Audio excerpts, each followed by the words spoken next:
Welcome to Business Ninjas, brought to you by WriteForMe, where you'll hear from business leaders who are out there growing their business and slaying it every day. Learn from the masters. Let's get started.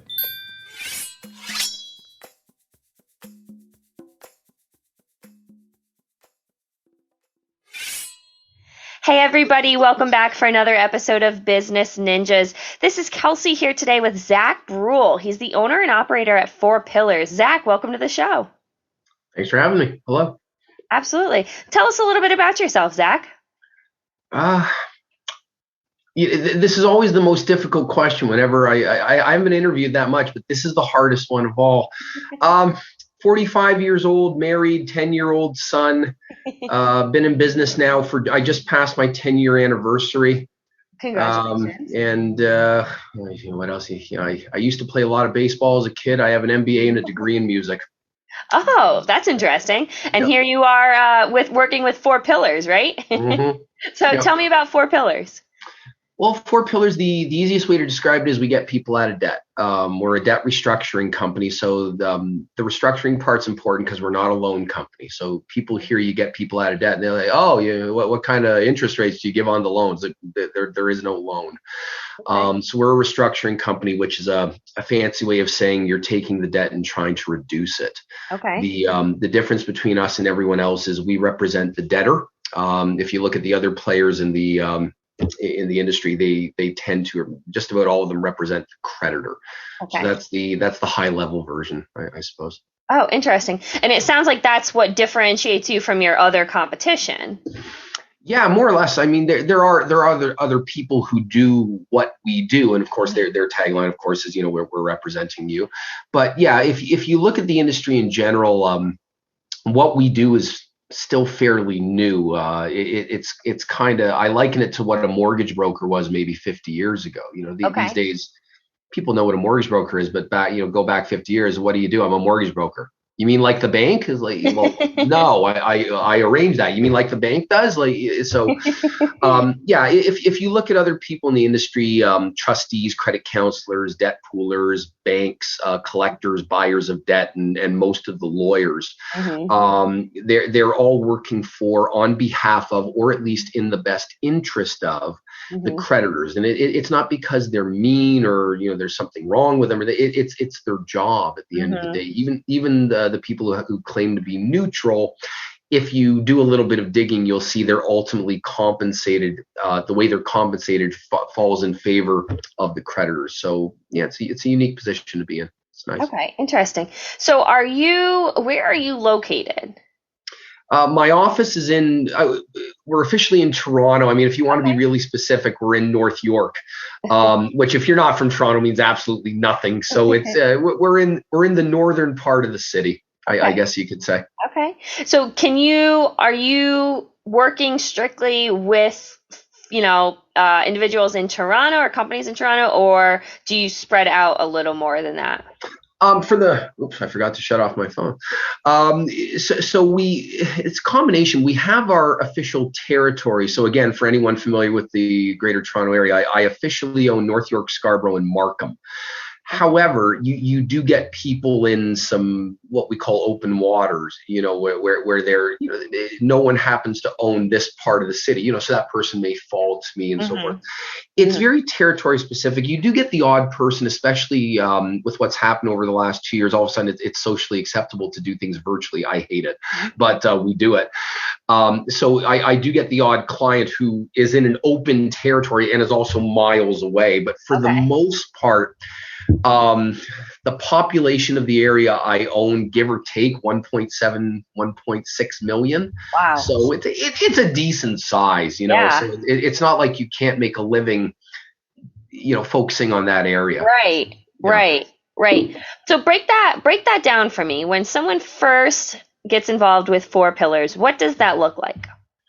Well, chances are your garden variety client usually has anywhere from $12,000 worth of consumer debt up to, oh boy, it could be over $1 million.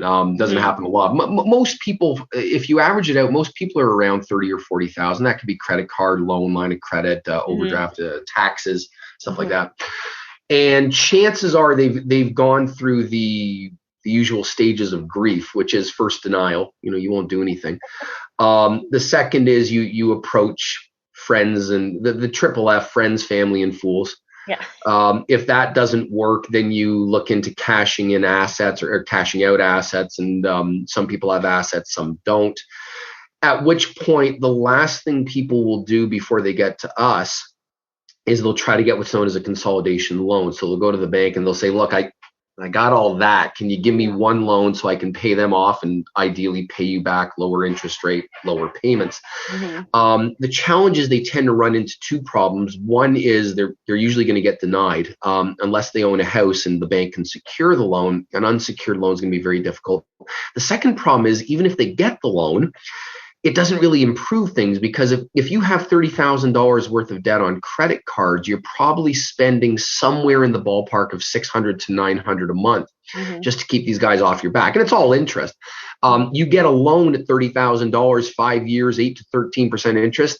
It's about $600. Yeah. So now it's going down. You have better terms, but if the 600 is constraining your budget and you can't survive, you're still in the same place. Right. So that's where they usually are. They've tried everything else, and they've tried to make it work, and they realize I can't budget my way out of this. I can't second job my way out of this. I can't even third job my way out of this. That's what it's wow, what am I going to do here? Right. And in a lot of cases they've been told to go bankrupt, but they don't want to go bankrupt, and so they come to us, because usually we do handle some bankruptcy situations, but most of the time people are trying to avoid bankruptcy. That's why they're in our office. So it sounds like someone who is looking to avoid bankruptcy is one of your target audiences. Who would be another target audience? Maybe someone else you may be looking to target with 4 pillars.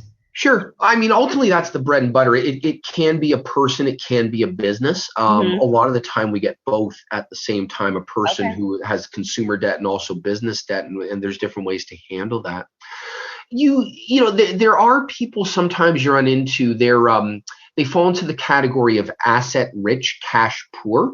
Okay. So on paper, everything looks lovely. Oh, look at that. You owe $50,000, but you have a house with $600,000 of equity. What's the problem? Well, the problem could be, they're struggling, they're out of work, something like that. So they have the equity. So on paper, they look wonderful, but what do you do? In that case, we're trying to find optimal solutions. I'm a mortgage agent as well, so I can help in that respect. There's also something called a settlement, where normally we're doing something called a formal proposal or a consumer proposal. I don't think they have those in the States, but it's a more formalized process of coming up with a deal, so to speak. A settlement is more kung fu fighting with the creditors. Look, guys, I owe you 60. Why don't you bring it down to 40 and I'll pay you in one shot? Oh yeah, how are you going to do that? Well, I'll take it from the house. We tend to partner up with a company because it's a different license called Strategic Credit Solutions, but that's what we're looking at too. But sounds awful, but it's a fairly common. Actually, I mean, if you look at the individual cases, everyone is different, but the person we're looking for is usually someone who needs a way out of debt, and they need what's known as the Bankruptcy and Insolvency Act, which isn't necessarily a bankruptcy, but they're looking for a legal process to get them out of debt and make it manageable. Interesting. So you're helping others, restructure their debt. How does 4 Pillars generate revenue? Well, I'm glad you asked, because it's always amusing. So we charge the clients directly a service fee. That's not so much for the restructuring. The restructuring is actually the easy part. In some cases, it's very hard, but a lot of it has to do with the aftercare as well. If anytime you restructure debt, it affects credit, and obviously you also want to be sure the person doesn't reoffend. It's like someone getting liposuction and, here, why don't I give you a dietary program so you never have to see me again? Right. Most people will just choose a liposuction. That leads to something else. But in this case, we're charging for that. And the funny thing is, we spread our payments out. I'm usually spreading my fee out over about 10 to 15 months. And, people will say, well, how do you make money off someone who's broke? Well, the answer is they're not broke. Just because someone's in debt doesn't mean they're broke. I like to say they're legally broke. Okay, there's Okay. blind and there's legally blind. The blind guy can't see. The legally blind guy can see. You just don't want to drive next to him at night. Okay. So someone who's legally broke, someone Okay. can have 40, 50, 80, $178,000 of debt, but they still have a job. Yep. Their spouse, if they're married, may have a job. They're getting money from other means. They can't pay their bills as they come due. Yeah. So if someone comes up, a lady who was here earlier today owes about $36,000. I showed her how I can get that down to 8,100. Okay.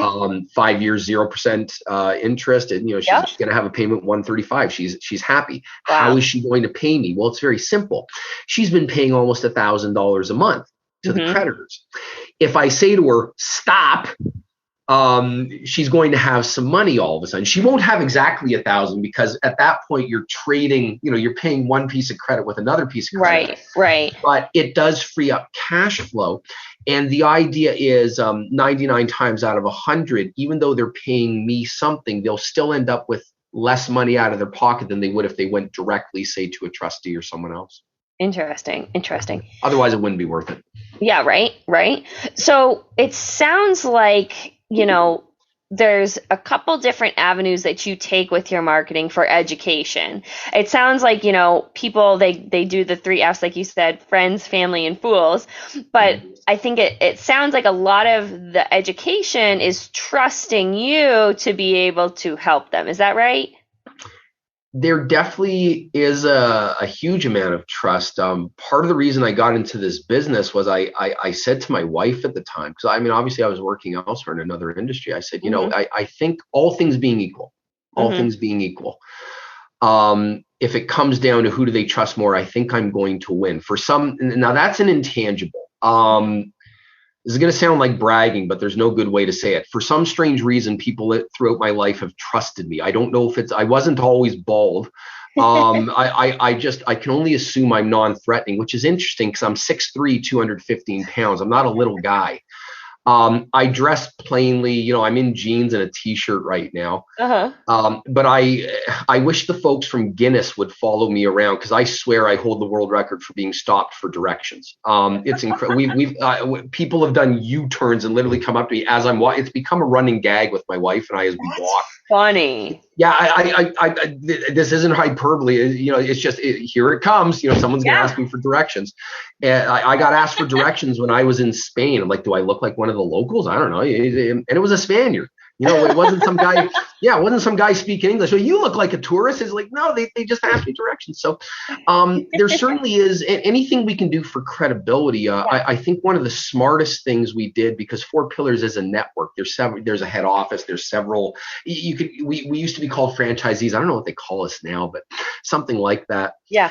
One of the smartest things we ever did was we started using Trustpilot because we would get reviews. People would write stuff out. They go on Google, they go on Facebook, but Trustpilot was really great. And here I won 2 years in a row for most 5-star reviews in my category. Yeah, there you go. Amazing what happens when you're just not a jerk.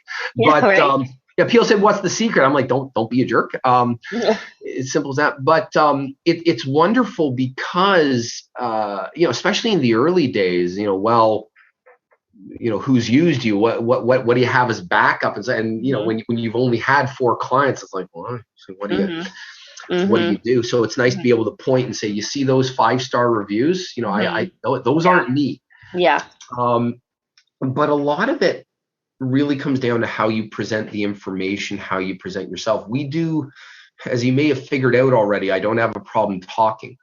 I tell all the prospects when they're in my office, I say, listen, you're going to realize I talk a lot, but I'm very easy to shut up. So if you have any questions, you just ask.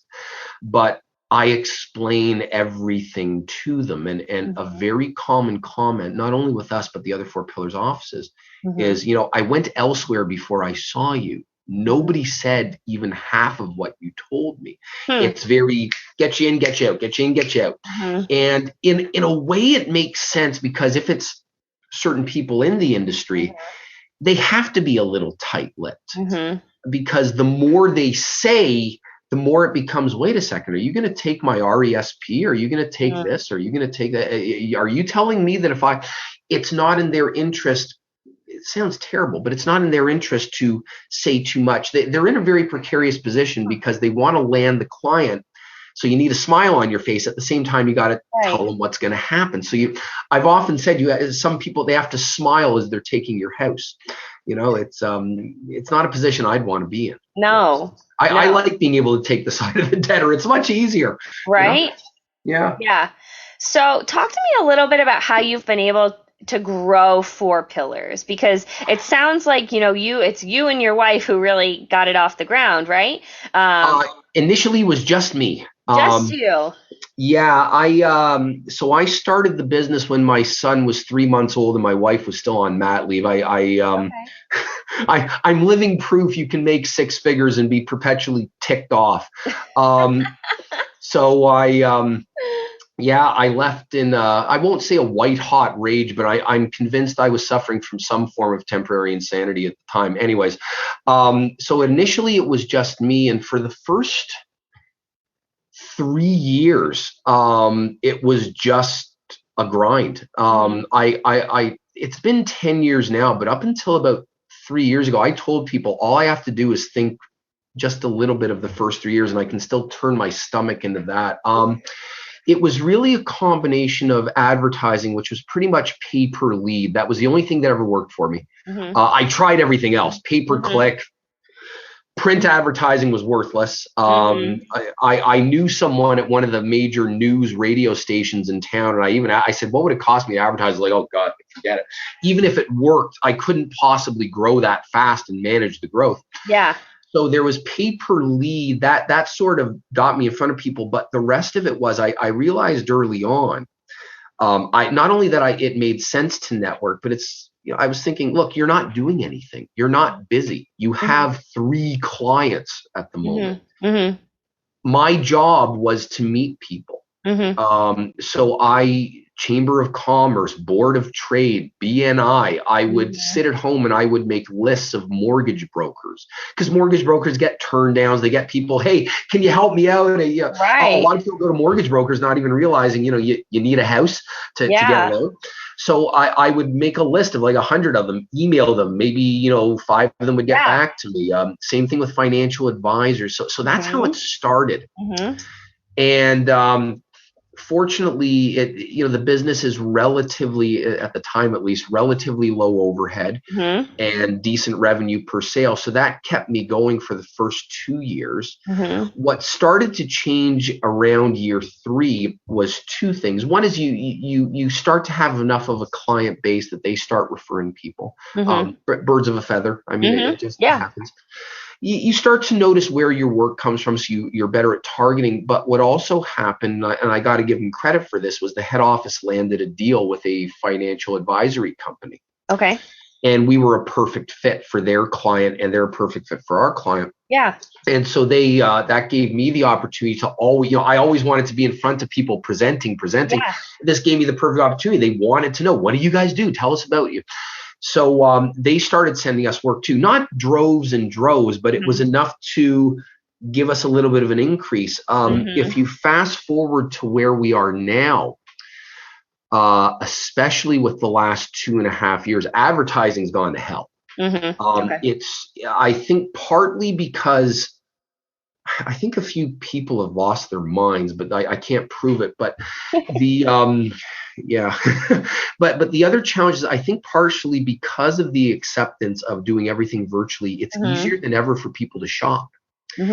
And I mean, you talk to people, they've already visited 7 people, or you're the 8th person, or I'm meeting you, but I'm meeting 3 people after you. Right. And it's gone from, I used to be happy if for every dollar I spent on advertising, I could get $2.50 back, which was actually pretty paltry compared to my colleagues outside of Toronto. Toronto's a whole different animal. It really is. I know that's the oldest excuse in the book, but I have proof. But okay. But I've almost stopped advertising this year. We are now 90-something% referral, and that's a combination of professional contacts I've made, the deal we have with the financial advisors, but also my past clients. I guess I've had over 2,000 clients. So even if just 5% of them send me their friend or their uncle or something, it's a lot of people. Yeah. Sorry, Yeah. are my answers too long?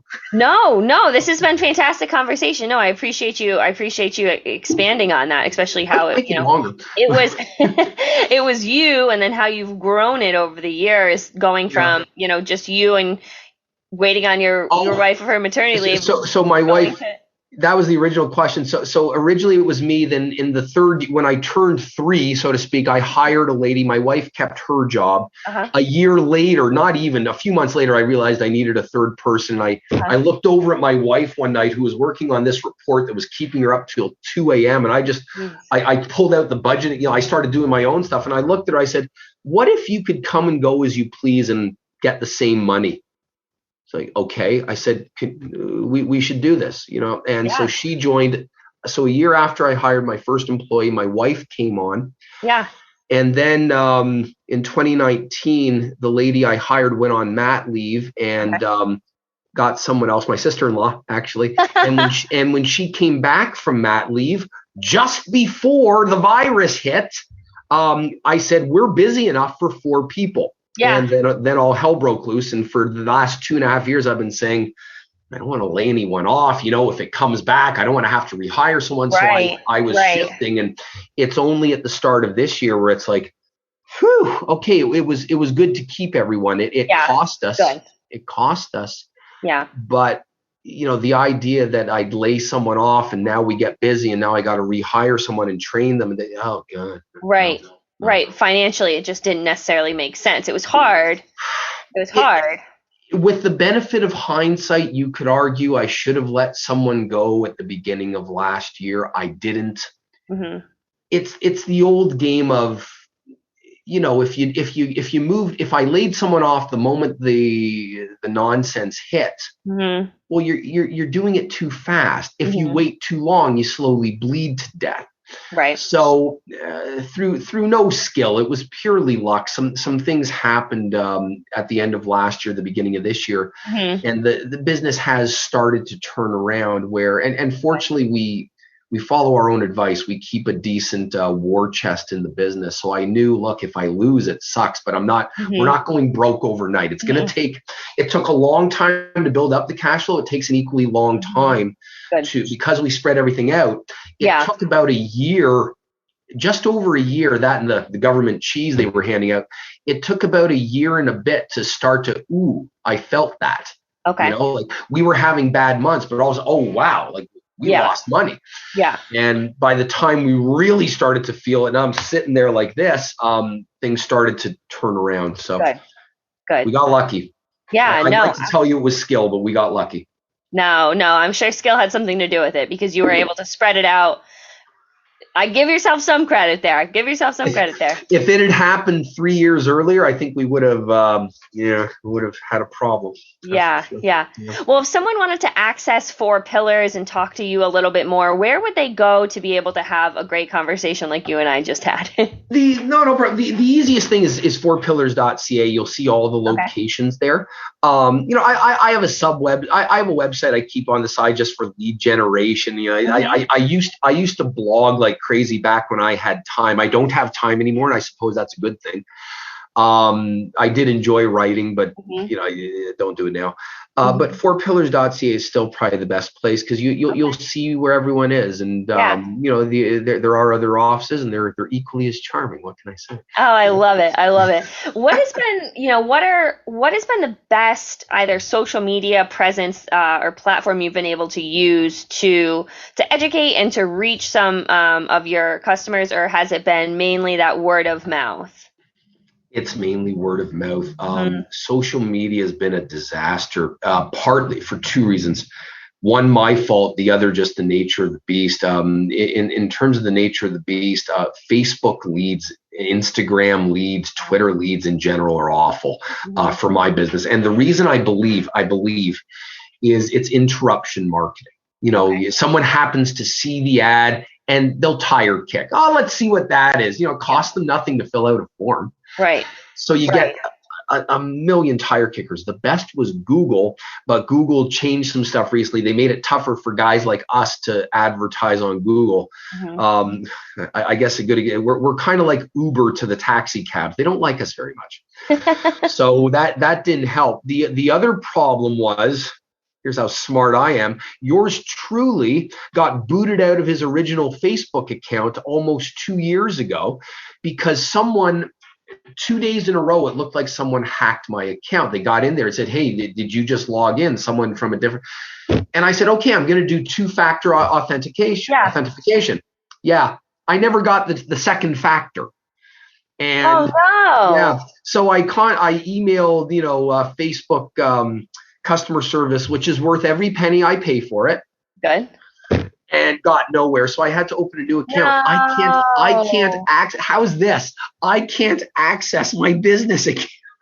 So it's now funny enough, I think the guys who were helping me promote were actually, they still sort of had this backdoor access where they were posting things. So I said, did you guys do this? And they go, I don't know. Was it us? It's like, great. You're right on top of things as well. But they're as good as me. But that's been the problem. And, so Twitter, I barely post anything. Yeah. I loathe Twitter. I call it where brain cells go to die. That's just my old. It's not because I'm an old bastard. I think it's a wretched platform. I like Instagram, but I've been debating over and over again. I think I'm finally going to do something in the new year, just posting snippets or everyone keeps saying, why don't you do YouTube? Why you can talk? Yeah, I know, but everything looks terrible. It doesn't have to look good. Just talk. So, okay, fine. I'll make a list of topics and I'll do it. I think that would actually help. Yeah. But there doesn't seem to be a magic button out here. It's just, if I look at the situation, it's been 10 years of just the grind. Yeah. Yeah. It's not very romantic, but well, entrepreneurship is certainly not, right? No. I tell people, forget all the romance. It's no regrets. Right. No regrets. I wouldn't change a thing. I really wouldn't. And with all the crap of the last 10 years, I wouldn't change a thing. Yeah. But it's taken its toll. Yeah. I tell people my age, they look at me and they go, yeah. It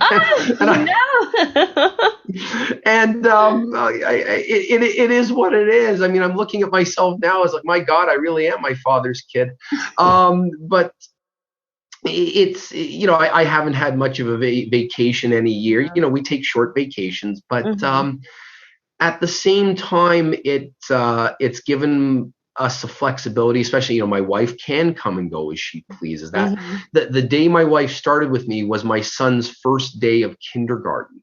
That was wonderful because we didn't have to put him in daycare, the before after school program, nothing. Look, some people, you got to do that, right? But we really didn't want to. So it's given us that, I get to tell people I've been unemployed for 10 years and I'm still alive and I've increased my wealth, so it, you learn a lot about yourself. You really do. And you also learn your limitations. There's a reason I run, it's like a dental practice. I'm no Steve Jobs and I don't need to be Steve Jobs, especially since he's dead. But, I have no need to be the king. I like keeping things small. And I think there's a lot of freedom in that. You can express yourself the way you want to. There's none of this corpse speak and that stuff that drives me crazy. So I'm better off where I am. Yeah. Well, you talked a little bit, you led me to one of my final questions. So talking a little bit about how you've been able to grow your business, but what would be one thing, both personally and professionally, you hope to be celebrating in this next year? Breaking even. Okay. Just given the last 2.5 years, 2019 was my best year ever, but it almost killed me. Okay. 2020 started out ahead of 2019, and I'm, can you come off, Matt? Leave faster. I was saying to one, it was just, and then like that. So I've, I will say this, something, maybe this answers your question, maybe it doesn't, but I said to my wife, I've stopped competing with myself. Okay. I would draw every year. January would come around and I'd get really, what if I don't do as well as I did the year before? Now we're regressing. I don't like regression. That's not good. And Yeah. it's like, Zach, just make a profit. Yeah. So this year I just want to break even. And if the numbers continue, we will do better than break even. We won't make a fortune, but we'll do better than break even. I get paid. My wife gets paid. My employees get paid. The rent gets everyone gets paid. Yeah. But for this year, it's break even. Next year, I'd like to go back to making a profit. There we go. Yep. Awesome. Fantastic. Well, Zach, thank you for taking the time to be on the podcast. I really enjoyed talking about, debt restructuring and specifically that aftercare. This has been really insightful, and funny and enjoyable. So I appreciate you being on Business Ninjas again. Thank you for having me. It's flattering.